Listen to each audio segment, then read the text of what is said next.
Good morning, welcome to our intellectual quality और learning platform. तो हम अपने डेली करंट अफेयर सीरीज की ओर आगे बढ़ते हैं। उससे पहले कुछ मोटिवेशनल कोट्स के बारे में जानेंगे। कल पर विजय पाने के लिए मौन से बड़ा कोई अस्त्र नहीं है। लोग आपको कुछ भी बोले, आप मौन रहिए, सफलता ही सबको जवाब देगी। तो आप कड़ी मेहनत करते रहिए, सफलता एक दिन अवश्य मिलेगी। तो इसी के साथ आप सभी लोग हमारे टेलीग्राम ग्रुप पर जुड़ जाइएगा। यहाँ पे आपको सारे पीडीएफ प्रोवाइड होंगे हमारे यूट्यूब सेशंस के। तो चलिए 30 दिसंबर 2023 के सारे करंट अफेयर्स को डिटेल में कवर करेंगे, तो वीडियो के अंत तक बने रहिएगा। क्वेश्चन नंबर 1, हाल ही में भारतीय राष्ट्रीय कांग्रेस ने अपना स्थापना दिवस कहाँ मनाया? तो राइट आंसर होगा नागपुर। नागपुर में हाल ही में इंडियन नेशनल कांग्रेस ने सेलिब्रेट किया अपना फाउंडेशन डे। तो जानते हैं इसके पॉइंट्स के बारे में। भारतीय राष्ट्रीय कांग्रेस ने 28 दिसंबर 2023 को अपना 139वां स्थापना दिवस मनाया। इसी बीच कांग्रेस ने है तैयार हम नारे के साथ महाराष्ट्र के नागपुर शहर में अपनी मेगा रैली के साथ अगले साल होने वाले लोकसभा चुनाव के लिए अपना अभियान शुरू कर दिया। भारतीय राष्ट्रीय कांग्रेस की स्थापना 28 दिसंबर 1885 को 72 प्रतिनिधियों की भागीदारी के साथ बॉम्बे, जो अब मुंबई हो गया है, उसके साथ दास तेजपाल संस्कृत कॉलेज में की गई थी। व्योमेश चंद्र बनर्जी कांग्रेस के प्रथम अध्यक्ष चुने गए। स्कॉटलैंड के एक सेवानिवृत्त सिविल सेवा अधिकारी एओ ह्यूम जी के द्वारा इंडियन नेशनल एसोसिएशन की नींव रखी गई, जिसमें दादा भाई नौरोजी के सुझाव के बाद इसका नाम बदलकर भारतीय राष्ट्रीय कांग्रेस कर दिया गया। कांग्रेस शब्द का मतलब होता है, अमेरिकी संविधान से इस शब्द को लिया गया। कांग्रेस शब्द का मतलब होता है सम्मेलन। तो याद रखिएगा कि हाल ही में 139वां फाउंडेशन डे सेलिब्रेट किया गया 28 दिसंबर को। कहाँ पे? तो महाराष्ट्र के नागपुर सिटी में इसको आयोजन किया गया। तो उसमें स्लोगन क्या रखा गया है? रेडी हम, यानी कि अब तैयार है हम। क्वेश्चन नंबर 2 की ओर। हाल ही में चर्चा में रही काशिवाजा की काड़ीवा परमाणु ऊर्जा संयंत्र का संबंध किससे है? Recently Kashiwazaki Kariwa nuclear power plant who was in discussion is related to. तो राइट आंसर होगा जापान। जापान से संबंधित रखने वाला काशिवाजा की काड़ीवा परमाणु ऊर्जा संयंत्र। तो जानते हैं इसके पॉइंट्स के बारे में। जापान के परमाणु नियामक प्राधिकरण ने टोक्यो इलेक्ट्रिक पावर कंपनी के काशिवाज़ाकी कारीबी पावर प्लांट पर परिचालन प्रतिबंधित हटा दिया। इसी के साथ इसके बाद अब इस प्लांट में काम करना शुरू हो गया है।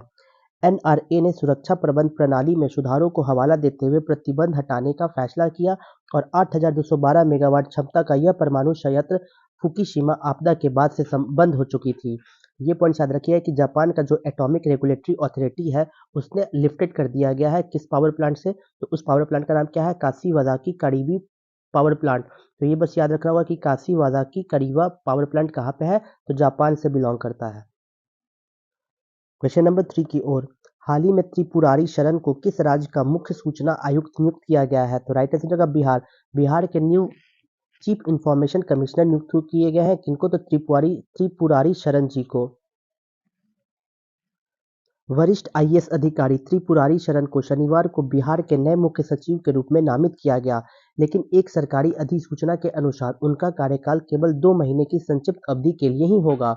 ये 1985 बैच के आईएएस अधिकारी हैं, जो श्री शरण जी इस साल 30 जून को सेवा से निवृत्त हो गए थे। तो ये पॉइंट याद रखिएगा कि जो सीनियर आईएएस अधिकारी है त्रिपुरारी शरण जी को हाल ही में बिहार का चीफ सेक्रेटरी बनाया गया है। क्वेश्चन नंबर 4 की ओर। हाल ही में कैबिनेट ने भारत और किस देश के साथ प्रवासन और गतिशीलता समझौता को मंजूरी दी है? तो राइट आंसर हो जाएगा इटली के साथ। इटली के साथ हाल ही में कैबिनेट ने अप्रूव किया migration and mobility agreement with India और इटली के साथ। भारत और इटली ने दोनों देशों के नागरिकों के बीच लोगों के बीच संपर्क बढ़ाने के उद्देश्य से एक गतिशीलता समझौता पर हस्ताक्षर किए और इसी के साथ समझौता से लोगों के बीच संपर्क बढ़ेगा, छात्रों, कुशल श्रमिकों, व्यापारिकों, लोगों और युवा पेशेवरों की गतिशीलता को बढ़ावा मिलेगा और दोनों पक्षों के बीच अनियमित प्रवासन से संबंधित मुद्दों पर सहयोग मजबूत होगा। तो ये पॉइंट्स याद रखिएगा कि हाल ही में इंडिया और इटली ने साइन किया है मोबिलिटी पैक्ट को, जो इनहेंस करेगा people to people contact between the citizenship of 2 countries के बीच। नेक्स्ट क्वेश्चन नंबर 5 की ओर। अयोध्या रेलवे स्टेशन में क्या बदलाव किया गया है? इसका नाम क्या चेंज किया गया है? तो याद रखिएगा अयोध्या धाम स्टेशन। अयोध्या रेलवे स्टेशन का नाम चेंज करके क्या रख दिया गया है? अयोध्या धाम स्टेशन। तो जानते हैं इसके बारे में।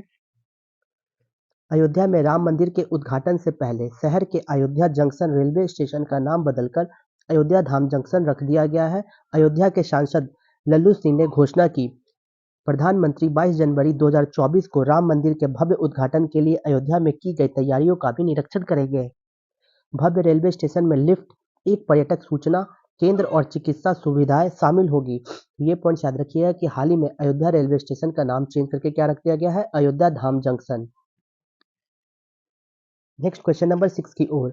हाल ही में भारत ने किस देश से खरीदे गए कच्चे तेल के लिए पहली बार रुपए में भुगतान किया है? तो राइट आंसर हो जाएगा यूएई के साथ, यूनाइटेड अरब अमीरात के साथ। हाल ही में इंडिया ने पेड किया है रुपीज में first time for crude oil. तो जानते हैं इसके पॉइंट्स के बारे में।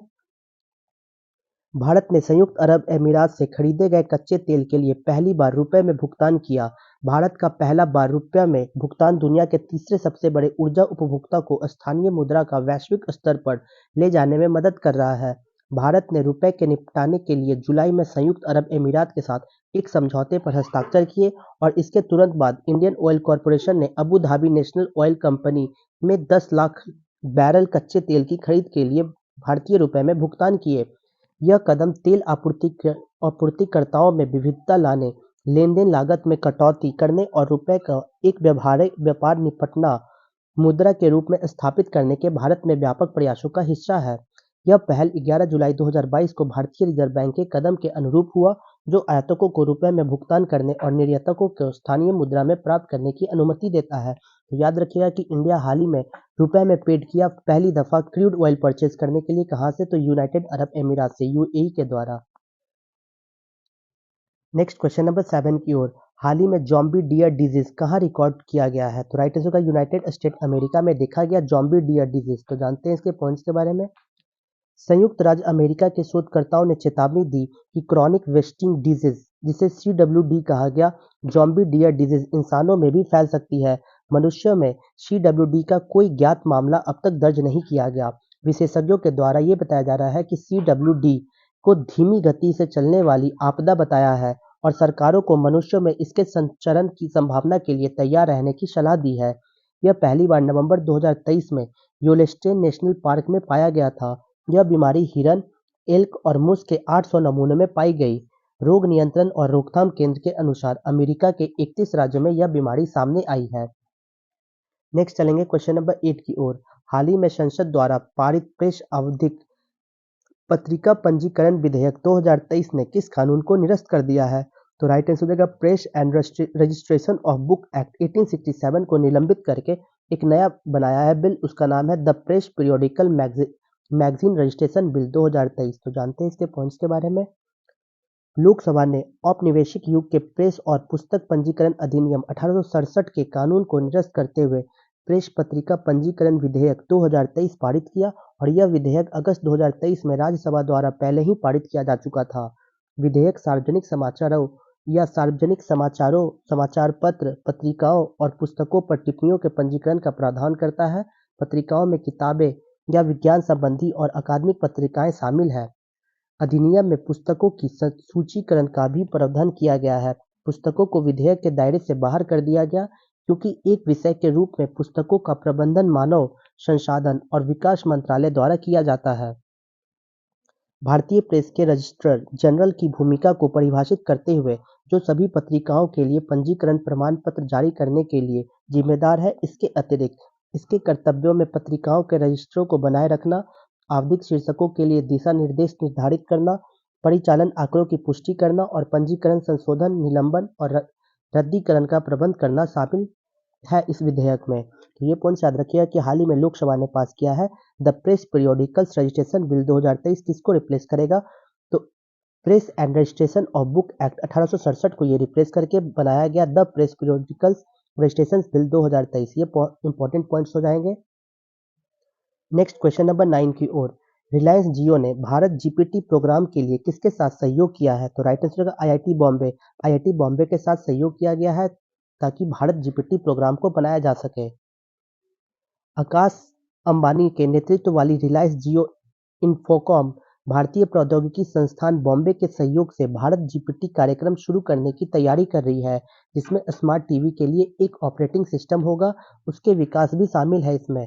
भारत जीपीटी कार्यक्रम आईआईटी बॉम्बे के सहयोग से चैट जीपीटी जैसे बड़े भाषा मॉडल से प्रेरणा लेकर जनरेटिव एआई का उपयोग करना है और यह पहल विभिन्न उद्योगों में कृत्रिम बुद्धिमत्ता की परिवर्तनकारी क्षमता का पता लगाने के लिए जियो की व्यापक रणनीति के अनुरूप है।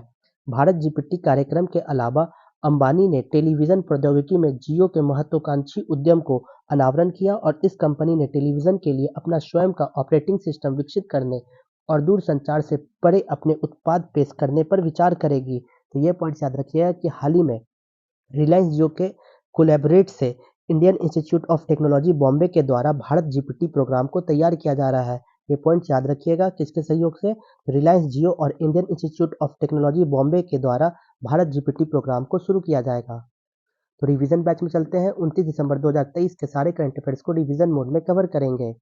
क्वेश्चन नंबर 1, हाल ही में किस राज्य में तबला दरबार में 1500 लोगों ने एक साथ तबला बजाकर गिनीज वर्ल्ड रिकॉर्ड बनाया? तो मध्य प्रदेश में। क्वेश्चन नंबर 2, संतोष झा को हाल ही में भारत का उच्चायुक्त नियुक्त किया गया है श्रीलंका में। क्वेश्चन नंबर 3, कुडनकुलम परमाणु ऊर्जा संयंत्र तमिलनाडु राज्य से बिलोंग करता है।